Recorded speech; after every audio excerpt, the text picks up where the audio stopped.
الحمد للہ وکفی وسلام علی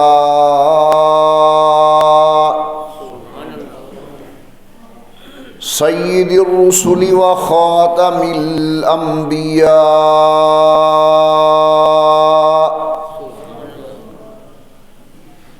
وعلى آلہ الاتقیاء واصحابہ الاصفیاء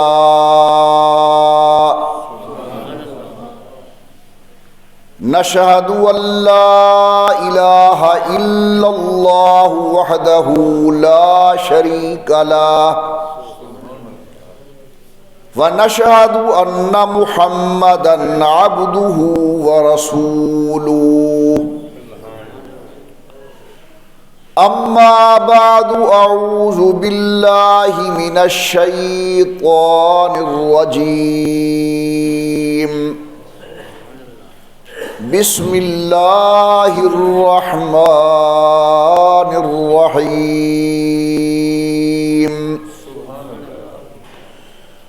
والسابقون الاولون من المہاجرین والانصار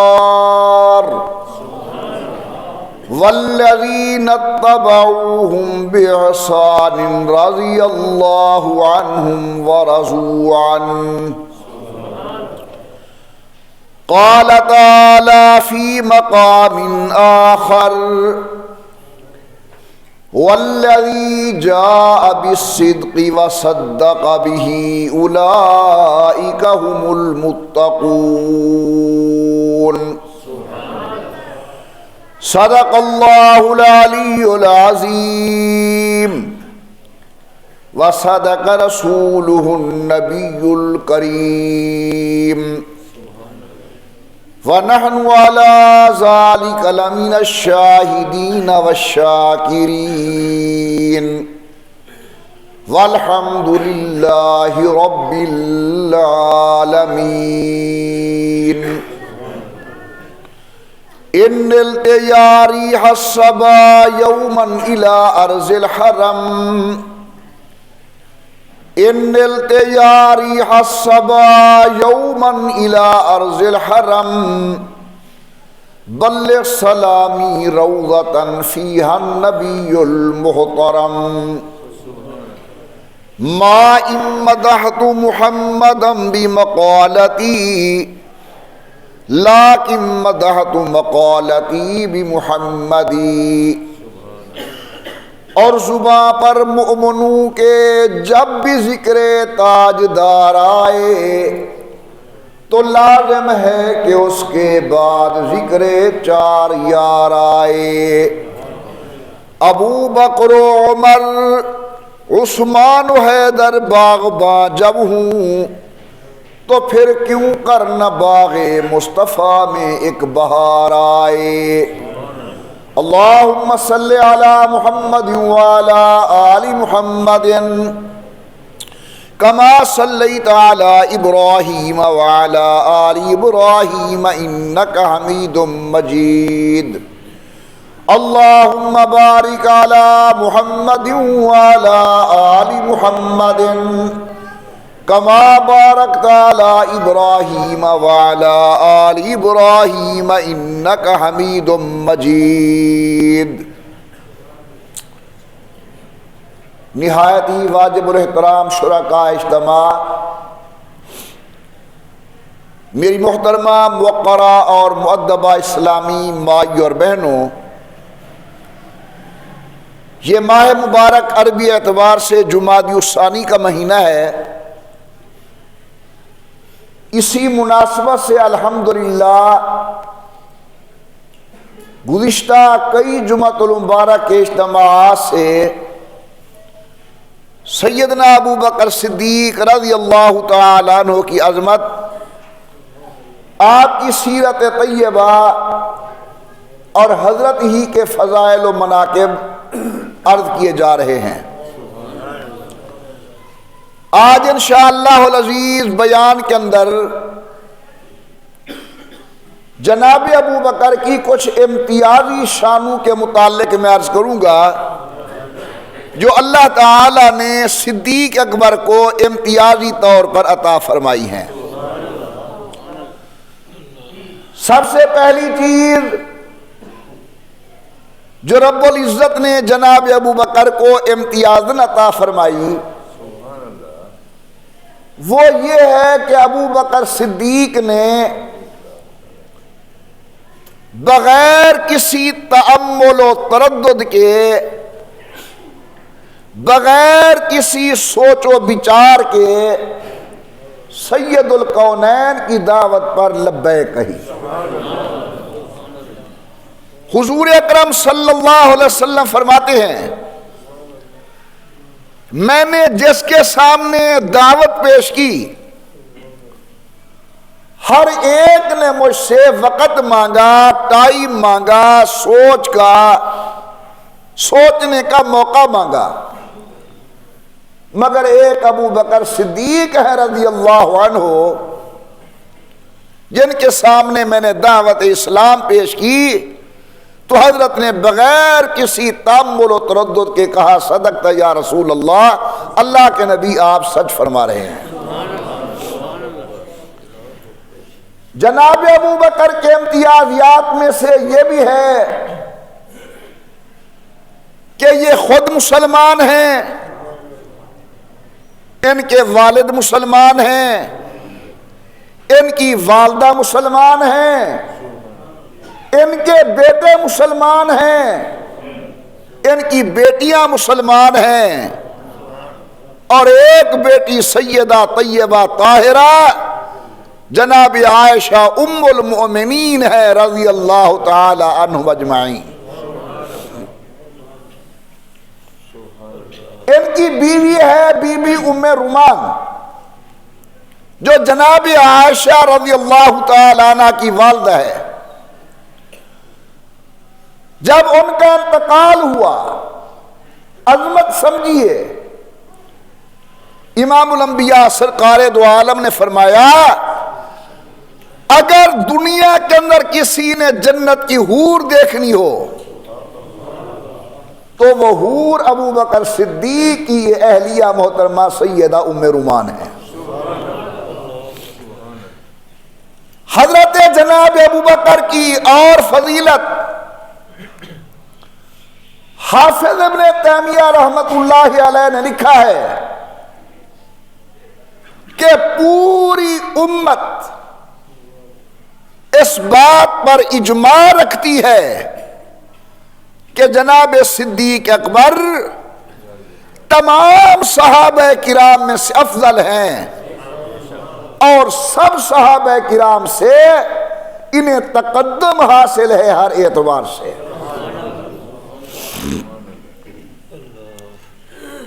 حاضرین گرامی قدر، یہ بھی امتیاز حاصل ہے جناب صدیق کو کہ انہوں نے پوری زندگی بت پرستی نہیں کی۔ ایک ایسا ماحول جہاں قوم نے اپنے اپنے معبود بنا رکھے ہیں، کعبۃ اللہ جیسے مقدس گھر کے اندر دو بت موجود ہیں، مطاف کعبہ بھرا ہوا ہے بتوں سے، لیکن ایسے ماحول کے اندر اللہ نے جناب صدیق اکبر کو یہ امتیاز نصیب کیا کہ ابو بکر صدیق نے پوری زندگی بت پرستی نہیں کی۔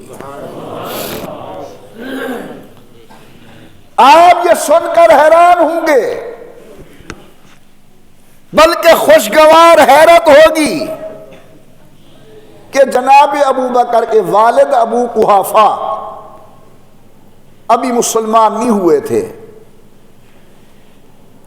یہ انہیں بت خانے میں لے گئے اور ایک بت کی طرف اشارہ کر کے کہا کہ بیٹا یہ سب سے بڑا ہمارا معبود ہے، یہ بت ہماری حاجت روائی کرتا ہے، سب سے بڑا یہ ہے۔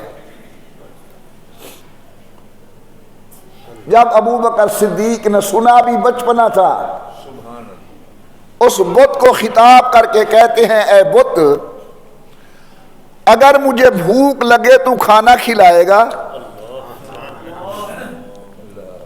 اے بت، اگر میرے پاس کپڑے نہ ہوں مجھے کپڑے پہنائے گا؟ اے بت، اگر میں تجھے پتھر ماروں تو اپنا دفاع کرے گا؟ اور یہ کرنے کے بعد پتھر مارا، وہ بت ٹوٹ کر زمین پر گرا۔ ابو قحافہ لے آئے گھر، بڑا غصہ، طبیعت کے اندر جلال، اور اہلیہ محترمہ کو کہنے لگے تیرے بیٹے کا عجیب حال ہے، یہ تو نئی نئی باتیں کرتا ہے، ہمارے معبود کو کہتا ہے کھانا کھلائے گا، کپڑے پہنائے گا، میں تجھے پتھر ماروں اپنا دفاع کرے گا؟ صرف کہا نہیں بلکہ پتھر مارا ہے، بت کو توڑ دیا ہے۔ حضرت ابو بکر صدیق کی والدہ کہنے لگی ابو قحافہ میرے بیٹے کے متعلق مجھ سے نہ پوچھ، یہ ابھی میرے پیٹ میں تھا، مجھے آوازیں آتی تھی، میں نے تجھے بتایا نہیں۔ آواز آتی تھی یا امت اللہ علی التحقیق، او اللہ کی بندی، کہنے والا مجھے کہتا تھا یا امت اللہ علی التحقیق، او اللہ کی بندی، ابشری بالولد العتیق، تجھے مبارک ہو تیرے پیٹ والے بچے کا نام عتیق ہے۔ اسمہ فی السماء صدیق، آسمانوں میں اس کا نام صدیق ہے۔ وَلِ مُحَمَّدٍ صَاحِبٌ وَرَفِیق، ایک نبی آنے والا ہے جس کا نام محمد ہوگا، یہ اس کا رفیق بنے گا اور اس کا صاحب بنے گا۔ میرے نہایت ہی قابل قدر دوستو، اللہ نے بے شمار فضائل و مناقب، عظمتیں اور توصیفیں عطا کی جناب صدیق اکبر کو۔ آپ کی والدہ ماجدہ فرماتی ہیں ابھی میرا بیٹا میرے پیٹ میں تھا، میں چلتی تھی مجھے آوازیں آتی تھی یا امت اللہ علی التحقیق، او اللہ کی بندی تحقیقی طور کرو، خدا کی بندی، تجھے مبارک ابشری بالولد العتیق، اللہ پاک نے جو تجھے بیٹا پیٹ میں دیا ہے، ایک وقت آئے گا اس کا نام عتیق ہوگا۔ سبحان اللہ سبحان اللہ، اسمہ فی السماء الصدیق، اس کا نام آسمانوں میں صدیق ہے۔ وَلِ مُحَمَّدٍ صَاحِبٌ وَرَفِیق، گزشتہ جمعہ میں نے آپ کو سنوائی تھی یہ بات، کہنے والوں نے جناب علی المرتضیٰ سے گزارش کی، حیدر قرار رضی اللہ تعالی عنہ آمنہ کے لال کے صحابہ میں سے ذرا ابو بکر کے متعلق بتاؤ کیا عظمتوں کا مالک تھا؟ حضرت جناب علی نے فرمایا او مجھ سے پوچھنے والوں کیا بتاؤں، اللہ نے اس کا نام صدیق رکھا ہے۔ اطلاع دینے کے لیے جناب جبرائیل آئے ہیں، اعلان سید الکونین نے اپنی زبان سے کیا، اور پھر رضیہ بالدیننا ورضینا لدنیانا، ابو بکر صدیق کو امامت مصطفیٰ نے دے کر امامت کا مسئلہ حل کیا، ہم نے اس کو خلافت دے کر خلافت کا مسئلہ حل کر دیا۔ حضرت جناب صدیق کا یہ بھی امتیازی مقام ہے کہ ان کی صحابیت کا ذکر اللہ کے قرآن کے اندر موجود، تمام صحابہ میری آنکھوں کا نور، تمام اہل بیت کی عقیدت و محبت میرا جزو ایمان، ساری اولاد مصطفیٰ ان کے ساتھ میرا عقیدت و احترام کا رشتہ۔ لیکن اللہ نے قرآن کریم کے اندر جس آدمی کے لیے صحابیت کا ذکر کیا ہے وہ جناب ابو بکر۔ قرآن فرماتی ہے یقول لصاحبہ لا تحزن، جب امام الانبیاء اپنے صاحب کو کہہ رہے تھے، اللہ اپنے دوست کو کہہ رہے تھے کہہ دو سبحان اللہ اور بلند آواز سے، میرے ساتھی کی گواہی آپ دیں گے، آپ کے ساتھی کی گواہی میں دوں گا۔ زہ مقدر کیا مقام ہے جناب صدیق کا کہ نبوت کے ساتھ صحبت کی گواہی اللہ تعالیٰ کا قرآن دیتا ہے۔ اللہ پاک نے جناب صدیق اکبر کو یہ بھی فضیلت بخشی، اسلام کی تاریخ کے اندر سب سے پہلی مسجد بنانے والے جناب ابو بکر۔ بیت اللہ تو مسجد حرام تھی پہلے سے، حضرت صدیق نے گزارش کی یا رسول اللہ صلوات اللہ علیہ، میں اپنے گھر کے اندر ایک مسجد بنانا چاہتا ہوں تاکہ میں نماز وہاں ادا کروں اور اللہ کے قرآن کی تلاوت کروں۔ امام الانبیاء نے اجازت دی، یوں سب سے پہلے مسجد بنانے والا اسلامی تاریخ میں ابو بکر صدیق ٹھہرا۔ اب جو میں بات عرض کرنے لگا ہوں وہ بڑی ذوق کی ہے۔ حضرت نے چندے کی اپیل کی،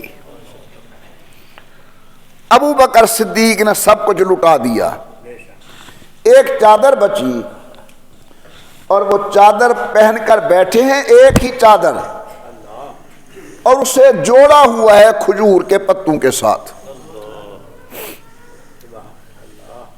آئے سحال کے اندر جناب جبرائیل بارگاہ نبوت میں آتے ہیں، یا رسول اللہ صلوات اللہ علیہ، ابو بکر نے یہ طرز کیوں اختیار کی ہے؟ سنیے، حضرت نے فرمایا اس نے سب کچھ اللہ کے نام پہ لٹا دیا ہے، اس لیے صدیق نے یہ طرز اپنائی ہے کہ چادر کو کھجور کے پتوں کے ساتھ ٹانکا ہوا ہے۔ اب بڑے عجیب جملے ہیں، جناب جبرائیل امین نے عرض کیا اللہ کے پیغمبر مجھے اللہ نے آج بطور خاص بھیجا، اور اللہ فرماتے ہیں مصطفیٰ کریم ذرا صدیق سے پوچھو حل ہوا انی راضن، کیا اس حال کے اندر مجھ سے راضی ہے کہ کوئی نہ؟ سبحان اللہ، حل ہوا انی راضن، میں پوچھتا ہوں تم مجھ سے راضی ہو کہ نہیں؟ اللہ پوچھتا ہے صدیق مجھ سے راضی ہے کہ نہیں؟ امام الانبیاء سرکار دو عالم نے بلایا، ابو بکر اللہ تعالیٰ پوچھ رہے ہیں اس حال میں حل ہوا انی راضن، مجھ سے راضی ہے کہ نہیں؟ علماء نقل کرتے ہیں بس یہ جملے حضور کے کہنے تھے، آنکھوں میں آنسو ہیں، حالت محویت طاری ہو گئی ابو بکر پر، اور کہتا یا رسول اللہ گواہ ہو جاؤ میں اپنے اللہ سے راضی ہوں، میں اپنے اللہ سے راضی ہوں، میں اپنے اللہ سے راضی ہوں۔ قابل قدر دوستو، یہ تمام امتیازی شان عظمت اللہ نے جناب ابو بکر رضی اللہ تعالیٰ عنہ کو عطا فرمائی۔ یہ بھی فضیلت اللہ نے ابو بکر کو دی کہ صدیق اکبر تمام غزوات کے اندر شریک ہونے والی شخصیت ہے۔ ہجرت کا واقعہ تو گزشتہ جمعہ میں نے تفصیل سے بیان کیا، اس کے علاوہ تمام غزوات کے اندر وہ غزوہ بدر ہو، غزوہ احد ہو، حنین ہو، خندق ہو، تبوک ہو، امام الانبیاء سرکار دو عالم کی معیت کے اندر تمام غزوات کے اندر شریک نظر آتا ہے جناب صدیق اکبر رضی اللہ تعالیٰ عنہ۔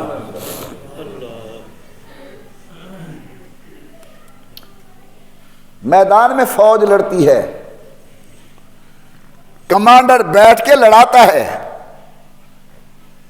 یا وہ اپنے ساتھ مخصوص اپنے صلاح کاروں کو بٹھا کر فوج کو آگے احکامات بھیجتا ہے کہ یہ کرو، یہ کرو، یہ کرو، یہ کرو۔ میں نے میدان بدر میں دیکھا کہ صحابہ کرام میدان میں لڑ رہے ہیں اور کمانڈر ان چیف سید الکونین امام الانبیاء سرکار دو عالم عریشہ اور چھپری کے اندر تشریف فرما ہے، وہاں مشورے کے لیے حضرت نے ابو بکر کو روکا ہوا ہے کہ صدیق تو یہاں بیٹھ، ہم مشورہ کریں گے، مشورے کے ساتھ آگے جماعت کو میدان کے اندر اتاریں گے۔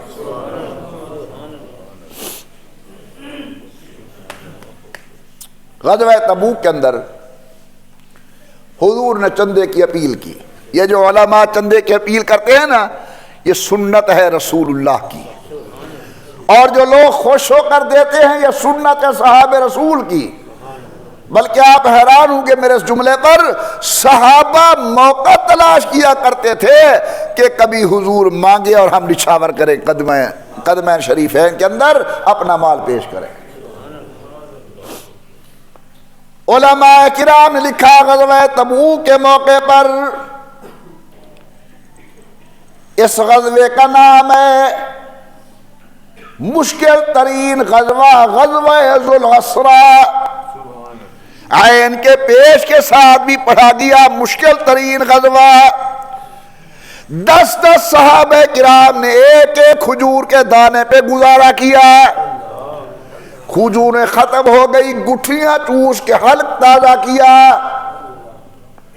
اس کا نام ہے غزوہ ذات رقاع۔ امام الانبیاء نے چندے کی اپیل کی۔ امیر عمر کہتے اللہ نے مجھے بہت کچھ دیا ہوا تھا، میرے دل میں خیال ہے آج نہیں بڑھنے دوں گا ابو بکر کو۔ آنے والے آتے رہے، لانے والے لاتے رہے، آگے جناب سیدنا عمر رضی اللہ عنہ ماشاءاللہ بہت زیادہ سامان اٹھا کر نبی کریم سرکار دو عالم نے پوچھا سناؤ کتنا لے آئے، کتنا گھر چھوڑ آئے؟ یا رسول اللہ آدھا لے آیا ہوں، آدھا اہل و یار کے لیے چھوڑ کے آیا ہوں۔ ماشاءاللہ حضرت پاک تمام کو آنے پر خرچ کرنے پر تحسین کر رہے تھے، لیکن نگاہ نبوت انتظار میں تھی میرا صدیق کب آئے گا۔ آ گیا یار غار نبوت جناب صدیق اکبر، سامان اٹھایا ہوا حاضر کر دیا۔ سید الکونین نے پوچھا ابو بکر لے آیا؟ جی ہاں یا رسول اللہ۔ گھر میں کیا چھوڑا، پیش کیا کیا؟ بس یہ جملہ کہنا تھا۔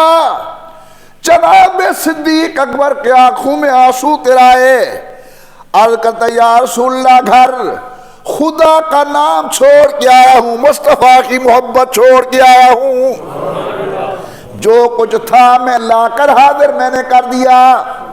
ادھر بیٹھے تھے جناب عمر، فرماتے اس دن میں نے یقین کر لیا کہ صدیق کسی میدان میں ہمیں آگے نہیں جانے دے گا۔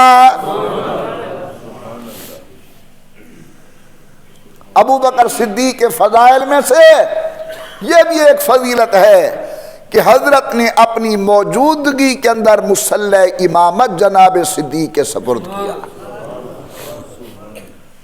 حضرت زندہ حیات ہیں، مدینہ عالیہ کے اندر تشریف فرما ہے، درمیان میں ایک دیوار کا فاصلہ ہے، حجرہ عائشہ میں سید الکونین تشریف رکھتے ہیں۔ فرمایا مروا ابا بکر فلیصلی بالناس، جاؤ ابو بکر کو کہو نماز پڑھائے۔ یہ جملہ میں آپ سے شکوتاً کہہ رہا ہوں کہ ہر مسلک کے لوگوں نے کوئی نہ کوئی جملے اپنی قوم کو یاد کروائے ہیں. ہم اپنی قوم کو اتنا بھی یاد نہیں کرا سکے کہ حضور نے فرمایا مرو ابا بکر فلیصلی بالناس، ابو بکر کو کہو مصلی امامت کو سنبھالے. امیر عمر موجود ہیں، جناب عثمان موجود ہیں، شیر خدا موجود ہیں، بدری صحابہ موجود ہیں، بیعت رضوان والے موجود ہیں، اہل بیت رسول موجود ہے، اولاد پیغمبر موجود ہے، سابقین اولین والے موجود ہیں، مہاجرین موجود ہیں، انصار موجود ہیں. ان سب کی موجودگی کے اندر نگاہ نبوت نے اپنے مصلی کے لیے کسی کا انتخاب کیا. اس کا نام ابو قحافہ کا بیٹا ابو بکر رضی اللہ تعالیٰ عنہ ہے. فرمایا مرو ابا بکر فلیصلی بالناس، ابو بکر کو کہو مصلی سنبھالے. حضرت مصلی پر ہیں، صف بندی ہو گئی. ذرا ذوق سے سننا. جماعت کھڑی ہے. فکشف الستر، رسول اللہ نے اس کھڑکی کا پردہ ہٹایا جو کھڑکی مسجد نبی کی طرف کھلتی تھی. کشف الستر. جب دیکھا یہ آگے ابو بکر ہیں، پیچھے جماعت پیغمبر ہے. بالکل وہی منظر ہے کہ زرع اخرج شطہ فآزرہ فاستغلظ فاستوى على سوقه يعجب الضراء ليغيظ بهم الكفار. نبی سے ہی ٹھہر پکی کھڑی ہے. گلشن آباد ہے. تمام جماعت مزاج نبوت کو سمجھ گئی ہے. ابو بکر پیچھے، عمر پیچھے، عثمان، ابو بکر کے عمر پیچھے، عثمان پیچھے، علی پیچھے. ثم قام وتحيا للصلاة وحضر المسجد وصلى خلف ابی بکر. احتجاج کی عبارت پڑھ رہا ہوں. مہاجرین پیچھے، انصار پیچھے، بیعت رضوان والے پیچھے، بدری صحابہ پیچھے، احد کے جانثار پیچھے.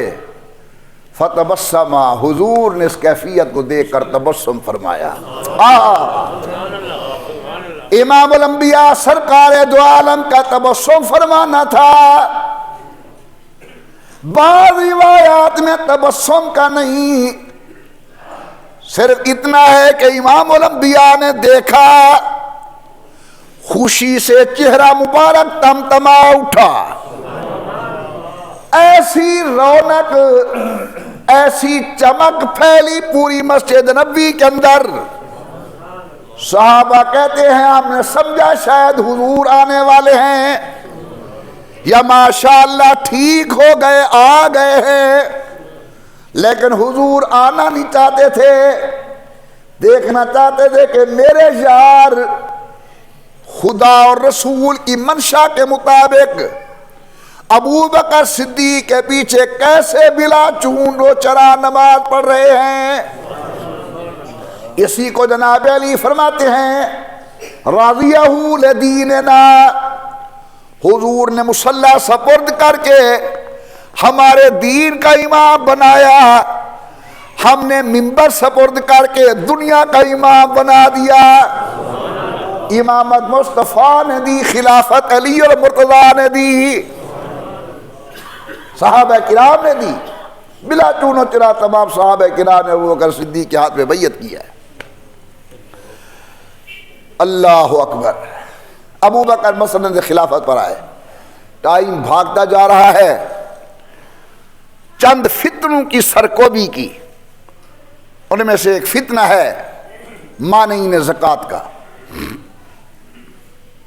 ایک جماعت کھڑی ہو گئی، انہوں نے کہا جناب زکوٰۃ لینے کا حکم رعایا سے وہ پیغمبر کو تھا، خذ من اموالہم صدقہ،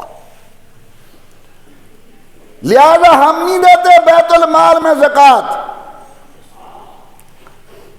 یا بعض کہتے قطعاً زکوٰۃ نہیں. اس وقت سیدنا صدیق اکبر رضی اللہ تعالیٰ عنہ سینہ سپر ہوتے ہیں اور فرماتے ہیں حضور کے زمانے میں اگر کوئی آدمی بھیڑ کا بچہ دیتا تھا اور اس کے ساتھ اس کی رسی بھی ہوتی تھی، آج رسی نہیں دے گا، ابو بکر اس کے ساتھ قتال کرے گا، جہاد کرے گا. امیر عمر جیسا آدمی آ کر کہتے ہیں صدیق یار چند دن ہوئے ہیں حضور کو دنیا سے گئے ہوئے، قتال کا اعلان نہ کر، کہیں ہماری کمزوری سامنے نہ آ جائے،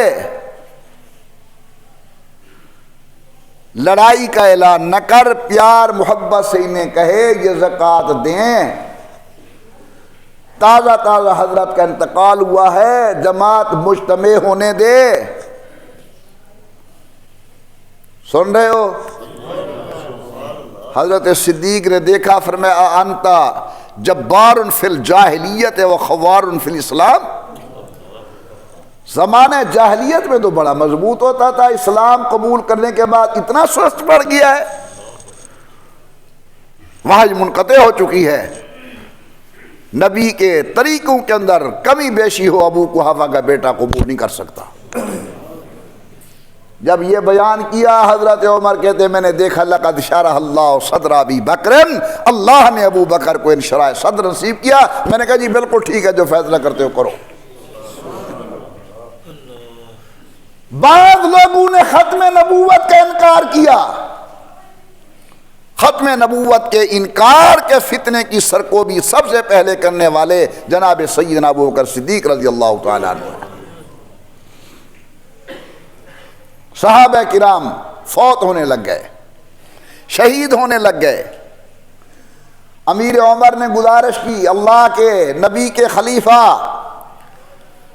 قرآن کریم ایک جگہ پر جمع کر دو، کیونکہ حضور کے زمانے میں قرآن کریم منتشر اوراق میں تھا، پتھروں کی چٹانوں پر لکھا ہوا تھا، درختوں کے پتوں پر لکھا ہوا تھا، بعض کپڑوں پر لکھا ہوا تھا، شاذ نادر کسی کے پاس کاغذ تھا تو اس پر لکھا ہوا تھا.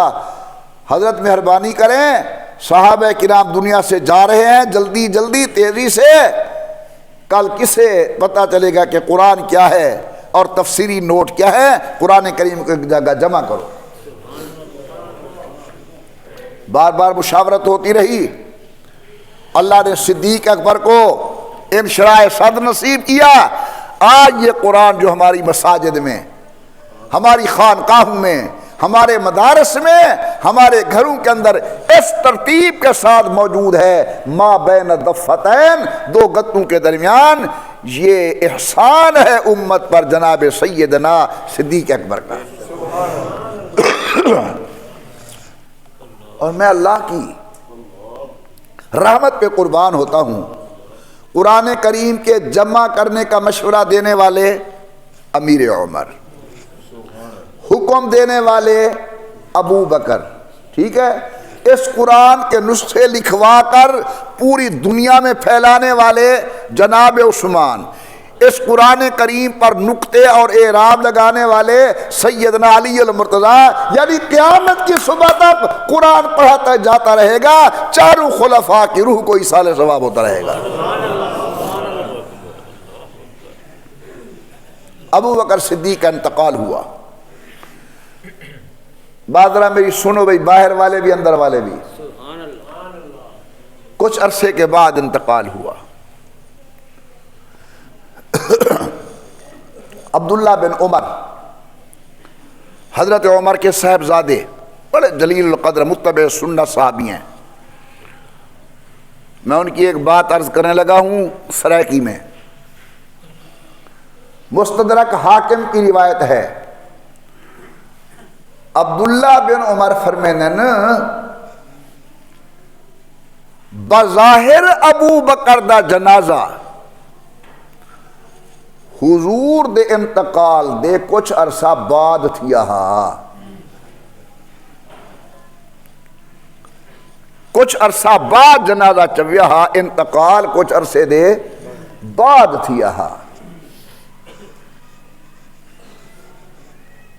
لیکن اندرو اندرو صدیق ہونی بھار مر گیا جرا جنازہ مصطفیٰ دا چویا، یہ زندگی پوری کرنے رہ گئے، باقی اندرو اندرو صدیق ہونی بھار مر گیا جرا اعلان تیا کہ ان محمدن قد مات، حضور کے انتقال کا اعلان ہوا، صدیق اندرو ختم تھی چکا۔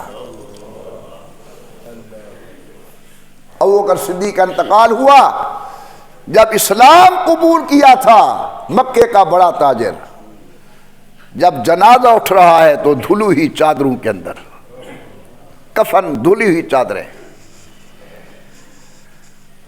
جنازہ پڑھانے والے سیدنا عمر رضی اللہ تعالیٰ عنہ۔ بات ختم کر رہا ہوں، ذرا توجہ فرمانا میری معروضات کی طرف۔ جنازہ پڑھانے والے سیدنا عمر رضی اللہ عنہ، جس وقت حضرت ابو بکر کا انتقال ہوا، حضرت علی المرتضیٰ نے آ کر بڑا زوردار ایک خطبہ ارشاد کیا۔ میں آج ہی پڑھ رہا تھا کہ ابو بکر نے جو زندگی میں اعلی و افضل کام کیے تھے، حضرت علی خطابت کے تو بادشاہ تھے، آپ ان کے خطبات کو پڑھیں، عربیت ہاتھ بات کے کھڑی ہے جناب سیدنا علی المرتضیٰ کے سامنے، اس انداز میں خطبہ دیا کہ کوہرام مچ گیا پورے مدینے کے اندر۔ جب صدیق اکبر کے اوصاف کو مکمل کیا، ایک ہی آواز آئی، صدقت یا ختن الرسول، اے محمد کریم کے داماد، کوئی بات بھی تو نے مغالطے کے طور پر یا مبالغے کے طور پر نہیں کہی، بالکل سچ کہا ہے۔ جنازہ حضرت عمر نے پڑھایا اور پہنچی وہیں پہ لاش جہاں کا خمیر تھا، رسول اللہ کی قبر اطہر کے ساتھ سیدنا ابو بکر کی قبر بنی۔ سنو اور بار بار سنو، دماغ میں بٹھاؤ، عمر کھڑے ہیں، صدیق حضور کے ساتھ دفن ہو رہے ہیں، عثمان کھڑے ہیں، ان کے ہوتے ہی ہوئے دفن ہو رہے ہیں، علی المرتضیٰ کھڑے ہیں، ان کے ہوتے ہوئے دفن ہو رہے ہیں، ہاشمی کھڑے ہیں، ان کے ہوتے ہوئے ہاشمی محمد کے ساتھ صلی اللہ علیہ وسلم ابو بکر کو سلایا جا رہا ہے۔ قیامت تک آنے والی قوم کے لیے مسئلہ واضح ہوا کہ صدیق خود نہیں گیا، سلانے والوں نے خود سلایا ہے۔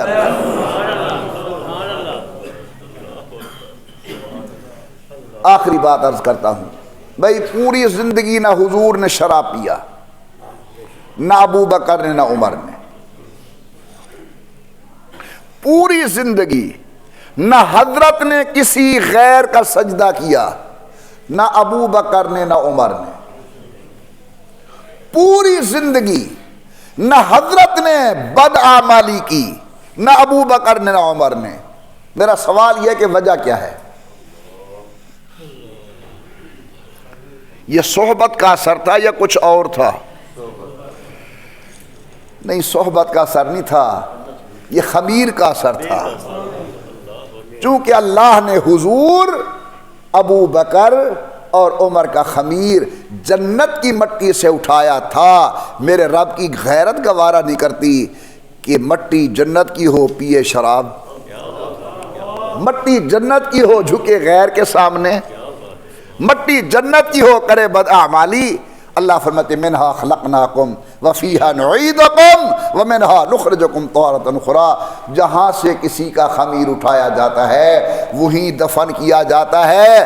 آج حضور دفن ہے روضے میں، ابو بکر دفن ہے، امیر عمر دفن ہے۔ اب تک میں بولتا رہا ہوں، اب آپ سے ایک جواب لینا چاہتا ہوں، اس پورے مجمع کس کس کا ایمان ہے کہ حضور کا روضہ جنت ہے؟ سب کا ایمان ہے حضور کا روضہ جنت ہے۔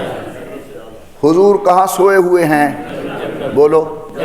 ابو بکر، امیر عمر، جو ملتان رہتا اسے کیا کہا جاتا ہے؟ جو لاہور میں رہے کیا کہا جاتا ہے؟ جو پاکستان میں رہے اسے کیا کہا جاتا ہے؟ اور جو جنت میں رہے اسے کیا کہا جاتا ہے؟ ابو بکر جنتی، عمر جنتی، سید القونین جلتی، اور خدا کرے یہ سنگت سلامت رہے قیامت کی صبح تک۔ اللہ تبارک و تعالی آپ سب کو اور اس گناہگار کو محمد و آل محمد، اصحاب محمد کی سچی غلامی و محبت نصیب فرمائے۔ یہ مہینہ چونکہ جمادی الثانی کا مہینہ تھا، حضرت صدیق کی وفات حضرت آیات کا، تو میں نے تمام جمعۃ المبارک اجتماعات میں انہی کی توصیف و عظمت بیان کی ہے۔ اللہ تبارک و تعالی ہمیں زیغ و ضلال سے بچائے۔